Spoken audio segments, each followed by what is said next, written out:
Hello everyone, আমার নাম প্রিয়া। আমি থাকি ব্যাঙ্গালোরে আমার ফ্যামিলির সাথে। সো আফটার বিহান আমার লাইফটা অনেক বেশি চেঞ্জ হয়ে গেছিলো, মানে নিজের জন্য টাইম বার করাটা অনেক বেশি চাপের ছিল।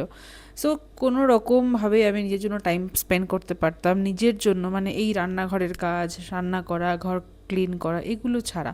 সো এখন বিহু প্রায় 2 বছর, এখন বেশ অনেকটা কাজে আমায় সাহায্য করে। তো কালকে ইভিনিংয়ে বসে করছিলাম অনেক বেশি গ্রসারি আর ভেজিটেবলগুলোকে সেগ্রিগেট। আগে আমি এই জিনিসগুলো খুব করতাম, সবজি আসলে একদম প্রপার ক্লিন করে বক্সে ভরে ফ্রিজে ভালো করে রেখে দিতাম যাতে খুব তাড়াতাড়ি নষ্ট না হয়ে যায়। তো এখন এই জিনিসগুলো আর হতো না, মানে বিহু হওয়ার পরে তখন যেরকম আসতো ওরকমভাবে রেখে দেওয়া হতো। তো আস্তে আস্তে ট্রাই করছি আমার ট্র্যাকে ফেরার, একটু প্রপার করে জিনিসপত্রগুলো রাখার, কারণ Bangalore expensive is too high, not even Bangalore, সব জায়গাতেই যখন পয়সা দিয়ে কোনো জিনিস কিনে আনা হচ্ছে and that has to be no proper use. তো বিহু আমার সাথে বসে বসে করছে কর্ন পিলিং, আর এই কর্নটা দিয়ে আমি একটা স্যালাড বানাই, আর এটা খুব ভালো হয়, শসা, টমেটো, গাজর, একটু ক্যাপসিকাম থাকে।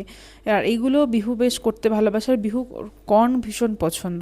তো যখন অনেক বেশি সবজি ভেজিটেবল এগুলো আসে না, তখন কি হয়, একটু আমার জন্য টাইম লাগে সব কিছু ক্লিন করে রাখতে, কারণ যখন আমি রান্না করি একদম মানে অনেক বেশি তাড়া থাকে। সকালে আমার উঠে ব্রেকফাস্ট করতে হয়, দুপুরে লাঞ্চ বানাতে হয় অ্যান্ড ডিনার। সো অনেকগুলো প্রসেস আমাকে ফলো করতে হয়, আর এই সমস্ত কাজ আমি করি একা। আমার একটা হেল্পিং হ্যান্ড আম্মা আছেন, বাট তাও নিজের যতটুকু কাজ আমি নিজেই পছন্দ করি করা। হ্যাঁ, আম্মা এসে সকালে একটু হেল্প করে দিয়ে যায়। তো এখন এই কাজগুলোই করছি আমি বসে বসে। হাতের কাছে জিনিসগুলো গোছানো থাকলে না রান্না করার সময় অনেক বেশি ইজি হয়। আমার রান্নাঘরের নিচের জায়গাটায় কোনো ক্যাবিনেট সিস্টেম নেই, তো এই জন্য খুব মেসি লাগে দেখতে।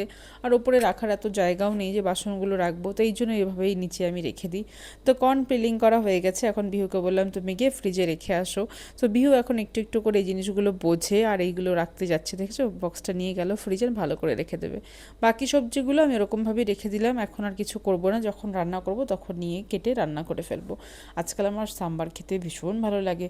নন্দিলস গেছিলাম কিছুদিন আগে, ফেরার সময় খুব খিদে পেয়েছিল, আর একটা আম্মা রোড সাইডে সাম্বার আর রাইস বিক্রি করছিল, 40 টাকা দাম ছিল।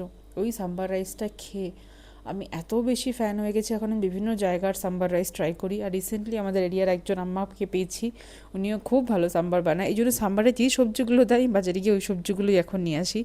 ধনে পাতাটা এখানে ফ্রিতে এখনও দেয়, বাট সুপার শপে দেয় না, যেগুলো নর্মাল শপ সেখানে দেয়। ধনে পাতাগুলো এনে একটু ভালো করে পরিষ্কার করে রেখে দিই। আমরা যেমন ধনেপাতার যে গোড়া বা শিকড় যেগুলো হয় ওগুলো ফেলে দিই, বা থাই ফুড এটা ভীষণভাবে ইউজ হয়। যখন আমি থাই ফুড কুক করি তখন আমি করি, বাট এখন এগুলো রাখার মতো কোনো দরকার নেই আমার, আমি এই জন্য ফেলেই দেবো। তো ভালো ভালো কিছু পাতা আমি রেখে দিলাম। আর বিহু দেখছি একটু একটু করে খিদে পাচ্ছে, তো এনেছিলাম কিছু প্লাম, ব্যাঙ্গালোরে বেশ ভালো প্লাম পাওয়া যায়, বিহু বেশ পছন্দ করে, ওগুলোই ধুয়ে একটা দিয়েছি, তুমি খাও, একটু বিজি থাকো, আমি একটু কাজগুলো করে নিই। বাবান আসবে রাতে, তো তার আগে আমার ডিনার প্রিপারেশন সমস্ত কিছু কমপ্লিট করতে হয়। বিহুর জন্য আমি সবসময় আলাদা রান্না করি, কখনো কখনো আমাদের খাবার খায়, বাট স্পাইসি তো খেতে পারে না, তার জন্য আমি খুব বেশি ওকে প্রেশারাইজ করি না, ওর কিডনিটাও সহ্য করতে হবে। তো এই ধনেপাতাগুলো বেছে একদম সুন্দরভাবে বক্সে রেখে দিলাম। আর এখন না আমার মনে হয় যে রান্নাঘরের কাজ করা ছাড়াও এই রান্নাঘরটা যে পরিষ্কার করতে হয় তার পেছনে অনেকটা বেশি সময় যায়। তো রিসেন্টলি আমি রান্নাঘরে একটা মেকওভার করেছি, আমার এই ওয়াল যেটা আছে ওয়ালের সঙ্গে একটা ব্ল্যাক কালারের আমি একটা প্লাস্টিক লাগিয়েছিলাম, বাট ওটা লাগানোর পরে রান্নাঘরটা অনেক বেশি বোরিং হয়ে গেছিলো। তারপরে একদিন মনে হলো এটা দরকার নেই, তারপর খুলে দিয়ে দেন আমি এই সুন্দর একটা রান্নাঘর বানিয়েছি, আর বাবানকে বলে একটা লাইট লাগিয়ে নিয়েছি। এইটুকু ছোট্ট সেট আপ যেটা আমার রান্না করতে অনেক বেশি সাহায্য করে। আজকে বানাবো আমি একটু চিকেন আর একটু রাইস। তো রাইসটা আমি প্রেসার কুকারে বসিয়ে দিয়েছি, নর্মাল আমরা প্রেসার কুকারে রাইস খাই না, বাট আমি একটু তাড়াহুড়োর জন্য, এই শর্টকাটে করার জন্য এই কাজগুলো করি যখন খুব বেশি তাড়াহুড়ো থাকে। বিহু বেশ হেল্প করে আমায় সমস্ত কাজে, যখন আমি রান্না করি বা অন্য কিছু কাজ। আমি এখন অফিস যাই না, পুরো টাইম বাড়িতেই থাকি।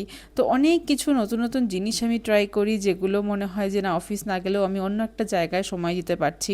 বিহুকে সারাদিন টেক কেয়ার করি, একটা সময় যখন বিহু স্কুলে চলে যাবে হয়তো আমি নিজের জন্য সময় পাবো, আমি অফিস যাওয়ার বা অন্য কিছু কাজ করার, তখন আমি ফুল টাইম একটু কন্টেন্ট বানাই ইনস্টাগ্রামের জন্য, ফেসবুকের জন্য, ইউটিউবের জন্য, বাট নট লাইক ও কন্টিনিউয়াসলি, মানে একদম রেগুলার যে একটা ভিডিও বানায় ওই জিনিসটা আমার এখনও মানে হতে একটু সময় লাগছে। স্টিল আমি শিখছি নতুন নতুন অনেক কিছু, নিজের হেলদি লাইফস্টাইলে অ্যাড করছি। অনেক তেল মশলা দিয়ে যেমন খাওয়া সেগুলো বন্ধ করে দিয়েছি অনেক দিন ধরেই। একটু যোগা করি, একটু হাঁটতে যাই, চেষ্টা করি ডিপ ফ্রাইড ফুড না খাওয়ার, বাট ইয়েস ফুচকাটা কিন্তু খাই, এটা কিন্তু মিথ্যে বলবো না, ফুচকাটা আমি অনেক বেশি পছন্দ করি। কাজ করতে করতে রান্নাঘরটা পরিষ্কার করে রাখাটা আমার জন্য একটা মেনিয়া, মানে আমি এটা পছন্দ করি যে রান্না করার সময় যে একটু পরিষ্কার থাকে। মাংসটা আমি পছন্দ করি বেঙ্গলি স্টাইলে রান্না করা, বাবানও পছন্দ করে। আগে খুব বেশি আলু দিয়ে খেতাম, এখন একটাই আলু দিই, সেটাই খাওয়া হয় না। রিসেন্টলি আমি প্রায় 2 মাস ধরে আমাদের ডায়েট থেকে আলুটা বাদ দিয়ে দিচ্ছি, কারণ একদিন চেক আপ করে জানতে পারলাম বাবানের বেশ ভালোই ডায়াবেটিক আছে, মানে সুগারটা খেয়েও আছে না খেয়েও আছে, তো সুগার 2 ধরনের হয়। তো তারপর থেকে চেষ্টা করছি যে এই ধরনের জিনিসগুলো খুব বেশি সমস্যা করে ডায়াবেটিক পেশেন্টের জন্য সেইগুলো না দেওয়ার। বিহু খুব বেশি বিরক্ত করছিল তখন আমি যখন রান্নাঘরে কাজ করছিলাম, তাই একটু মুড়ি দিয়ে ওকে ব্যস্ত রাখলাম যে তুমি এগুলো ট্রাই করে খাও, দেন আমি পট করে কাজগুলো করে নিয়ে আসি। কারণ বিহু চাই সবসময় আমি ওর সাথে টাইম স্পেন্ড করি, ওবে না আসলে ও এখন ডাকে, ও বুঝতে পারে এই জিনিসগুলো। তো মাংসটা দেওয়ার ক্লিপটা আমি নিয়ে নিই, আমার একটা কল এসেছিলো। তো ব্যাস মাংসটা এইরকমভাবেই রান্না করেছি, একটু ঝোল দিয়ে দেবো, ব্যাস হয়ে যাবে। খুব বেশি মশলা, খুব বেশি তেল আমি পছন্দ করি না, বাট এই চিকেনটাতে অনেক বেশি তেল বেরিয়েছিল।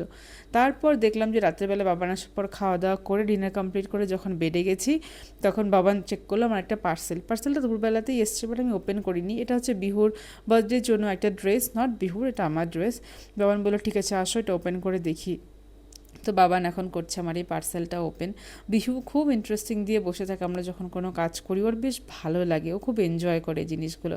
তো এটা ছিল গ্রিন অ্যান্ড হোয়াইটের একটা ড্রেস, আমি দেখেছিলাম খুব ভালো, রিভিউও বেশ ভালো, কিন্তু পরার পরে কি হলো সেটা আগে তোমরা দেখতে পাবে। কিন্তু এখন যে ড্রেসটা আমি নিয়েছি এটা একটা খুব ভালো, এটার কস্টিং নট ইভেন 400। ফ্লিপকার্ট থেকে নিয়েছিলাম ড্রেসটা, কিন্তু কাপড়টা এত বেশি কমফোর্টেবল না। বিহুর যে ধরনের জন্য যে ধরনের ড্রেসগুলো আমি কিনি সেগুলো বিশাল থেকে, বাট আমার জন্য যখন আমি কিনি তখন আমি চেষ্টা করি একটু ফ্লিপকার্ট বা অ্যামাজন বা মিন্ত্রা থেকে নেওয়ার। কবে কবে মিশো থেকেও আমি এখন করি, তো মিশোটাও বেশ সস্তা, বেশ ভালো পাওয়া যায়। ড্রেসটা কিছু এরকম সামনে না পেটের নিচটা একটু কাটলা ছিল, আদারওয়াইজ ড্রেসটা বেশ ভালো। কিন্তু কালারটা এত বেশি, মানে এটা পরার পরে মনে হলো বেশ চাপের। তো এই ড্রেসটা পরে বাইরে বেরোনো আমার জন্য একটু চাপের, আমি এত বেশি খোলামেলা পোশাক এখনও পরতে স্বাচ্ছন্দ্য বোধ করি না। তো চলো টাটা, এই ভিডিওটা কেমন লাগলো কমেন্ট করে